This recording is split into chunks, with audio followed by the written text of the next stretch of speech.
여호와께서 다스리시니 땅은 즐거워하며 허다한 섬은 기뻐할지어다. 구름과 흑암이 그를 둘렀고 의와 공평이 그의 보좌의 기초로다. 불이 그의 앞에서 나와 사방의 대적들을 불사르시는도다.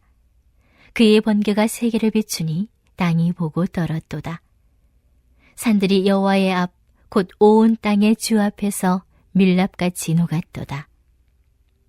하늘이 그의 의를 선포하니 모든 백성이 그의 영광을 보았도다. 조각한 신상을 섬기며 험한 것으로 자랑하는 자는 다 소치를 당할 것이라. 너희 신들아 여호와께 경배할지어다. 여호와여, 시온이 주의 심판을 듣고 기뻐하며 유다의 딸들이 즐거워하였나이다. 여호와여, 주는 온 땅 위에 지존하시고 모든 신들보다 위에 계시니이다. 여호와를 사랑하는 너희여, 악을 미워하라. 그가 그의 성도의 영혼을 보존하사 악인의 손에서 건지시느니라. 의인을 위하여 빛을 뿌리고 마음이 정직한 자를 위하여 기쁨을 뿌리시는도다. 의인이여, 너희는 여호와로 말미암아 기뻐하며 그의 거룩한 이름에 감사할지어다. 할렐루야!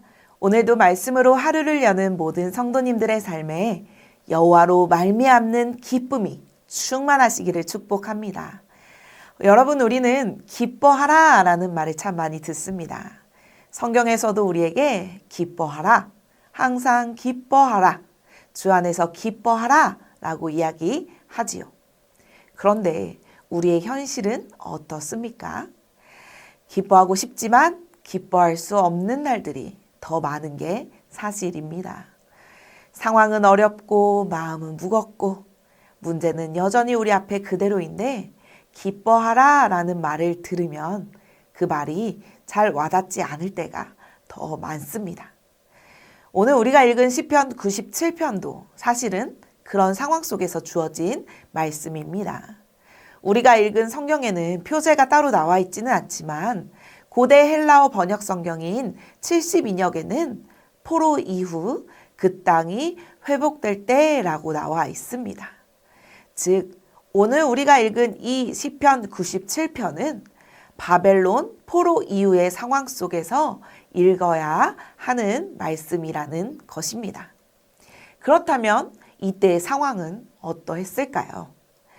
완전히 회복된 상태가 아니기 때문에 여전히 현실은 어렵고 부족하고 아마 계속해서 불안한 상황이었을 것입니다. 그런데 바로 그 상황 속에서 성경은 이렇게 선포하고 있습니다. 우리 1절 말씀을 함께 보겠습니다. 여호와께서 다스리시나니 땅은 즐거워하며 허다한 섬은 기뻐할지어다. 아멘. 여러분, 이상하지 않습니까? 현실은 기뻐할 수 없는 상황인데 왜 성경은 기뻐하라 라고 말하는 것일까요? 어떻게 그게 가능한 걸까요? 오늘 말씀을 통해 그 답을 저와 여러분이 함께 찾는 시간이 되기를 간절히 소망합니다. 오늘 말씀은 여호와께서 다스리시나니 라는 말씀으로 시작하고 있습니다. 이 한 문장이 오늘 말씀의 핵심입니다. 우리는 조금 전에 질문을 했지요. 어떻게 기뻐할 수 있는가? 그리고 그 답이 바로 이것입니다. 여호와께서 다스리시기 때문에 기뻐할 수 있다. 여기서 다스리신다라는 말은 단순히 하나님이 계신다는 의미가 아닙니다. 지금도 왕으로서 실제로 통치하고 계신다는 의미입니다. 여러분, 여기서 중요한 것은 하나님의 통치는 막연한 느낌이 아니라 사실이라는 것입니다. 우리가 느끼든 느끼지 못하든 상황이 좋아 보이든 나빠 보이든 하나님은 지금도 여전히 다스리고 계십니다. 그래서 시편 기자는 그 통치를 계속해서 묘사하고 있습니다. 구름과 흑암이 그를 둘렀고 불이 그 앞에서 나와 사방의 대적들을 사르고 그의 번개가 세계를 비추니 땅이 보고 떨었다라고요. 이 장면은 무엇을 보여줍니까? 하나님은 흔들리지 않는 왕이시라는 것입니다. 세상은 흔들립니다. 상황도 바뀝니다. 사람도 변합니다. 하지만 우리 하나님은 절대 흔들리지 않으시는 분이십니다. 또한 7절을 보면 이렇게 말하고 있습니다. 조각한 신상을 섬기며 허무한 것으로 자랑하는 자는 다 수치를 당할 것이라고요. 이 말씀으로 우리가 분명히 알 수 있는 것은 우상은 반드시 무너진다는 것입니다. 사람들이 의지하던 것들, 붙잡고 있던 것들, 자랑하던 것들 결국 다 무너집니다. 여러분, 이것이 오늘 우리의 현실과도 연결되지 않습니까? 우리가 의지했던 것들이 흔들릴 때가 있습니다. 붙잡고 있던 것들이 무너질 때가 있습니다. 그때 우리는 이렇게 생각합니다. 이제 끝났다. 다 무너졌다. 그런데 성경은 말합니다. 아니야. 그럴지라도 하나님은 여전히 다스리고 계신다. 계속해서 시편 97편은 하나님이 우리를 다스리신다는 사실 때문에 기뻐할 수 있다고 확장합니다. 어떻게 그것이 가능할까요? 1절 말씀을 다시 보면 하나님이 다스리시나니 즐거워하며 기뻐할지어다 라고 이야기합니다.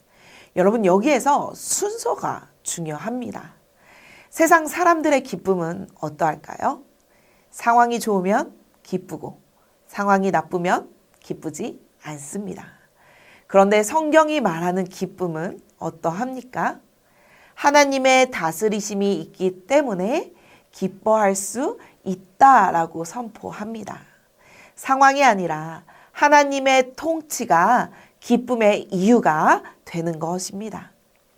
여러분, 그래서 성경은 이런 사람들을 의인이라고 칭합니다. 완벽한 사람이 아니라 하나님을 믿고 그분의 통치 아래 살아가는 사람, 그 사람이 바로 의인인 것입니다. 그리고 그런 사람들에게 하나님은 이렇게 말씀해 주십니다. 11절 말씀을 함께 읽겠습니다. 의인을 위하여 빛을 뿌리고 마음이 정직한 자를 위하여 기쁨을 뿌리시는도다. 아멘. 여기서 중요한 표현이 있는데요. 바로 뿌려지고 라는 단어입니다. 이 말은 이미 하나님께서 의인을 위해 기쁨과 빛을 준비해 두셨다라는 뜻입니다. 아직 다 보이지는 않을 수 있지만, 아직 완전히 느껴지지 않을 수 있지만, 그렇지만 이미 뿌려져 있다는 것, 이미 시작되었다는 것을 우리도 기억했으면 좋겠습니다. 마치 새벽과도 같겠지요. 지금은 어두운 것 같지만 이미 해는 떠오르고 있습니다. 의인의 삶도 마찬가지라는 것입니다. 하나님이 다스리고 계신다면 이미 빛은 시작된 것입니다. 그래서 의인은 기뻐할 수 있는 것입니다.